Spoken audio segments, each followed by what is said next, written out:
Hello, everyone. Welcome back to Tottenham Logic TV. As you can see, I just got my hair trimmed right off, which was very bad timing because it's bloody freezing in the UK now, and I can really feel it.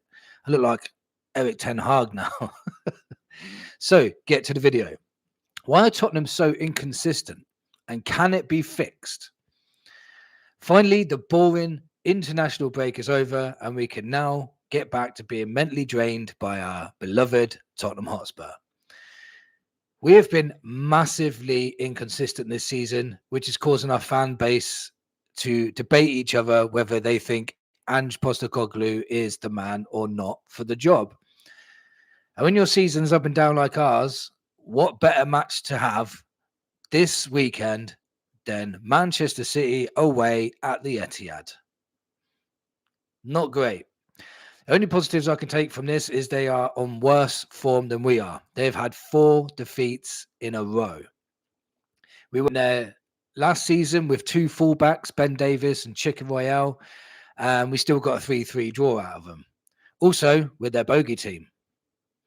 As you can see, I'm proper clutching at straws here. So what could be the possible reasons why we are so inconsistent? So one reason is, for me, is injuries. And before you say it, I know all teams get injuries, and I know it's no excuse, but it doesn't change the fact that it does affect your consistency. Tottenham have had more injuries than any other team this season, with 13 key injuries, so more than anyone else. Not having your best players to play a very demanding system can lead to inconsistencies. And it's not just us struggling with this. So Man City, Arsenal and Villa have all suffered with a lot of injuries this season. And look how they're performing. They're also suffering with consistency. So it's not just a Tottenham thing. Another reason could be the fact that we play 2 games. And the other teams that we mentioned also play 2 games per week.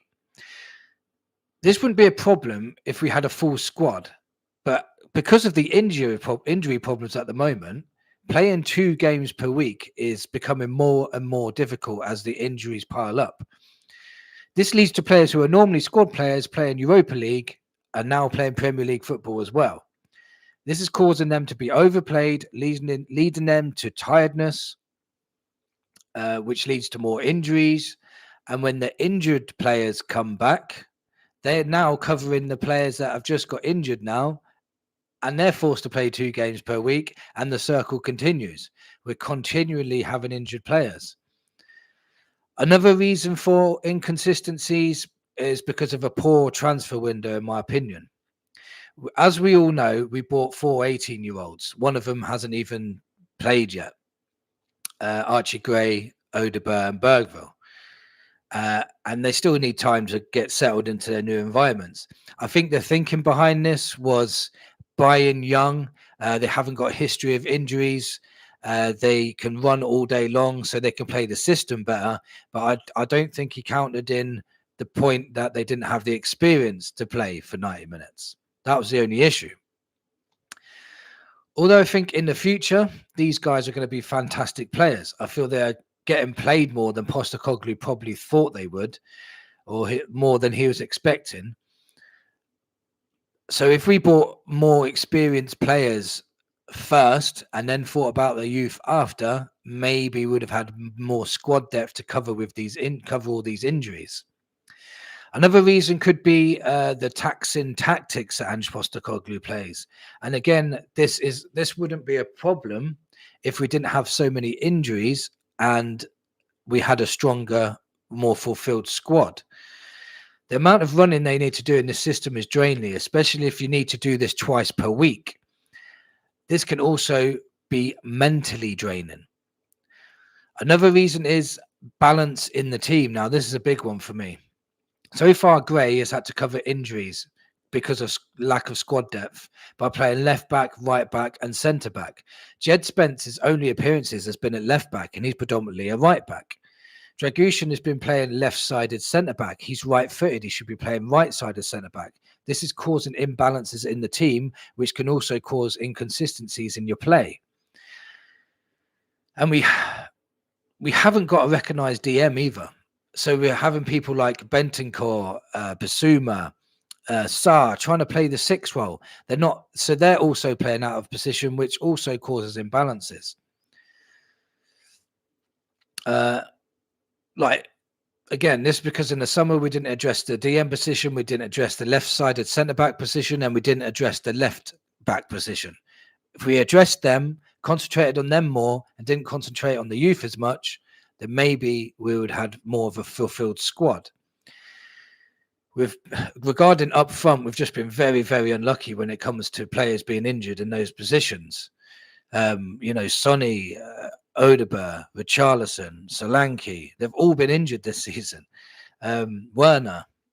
But having said that, bringing in Werner was a mistake because, again, in the summer transfer window, if we bring in a Neto and paid the wages that he wanted, then Neto would have been the cover for Werner we needed, and it wouldn't have been a drop-off at all. In fact, it would have been better.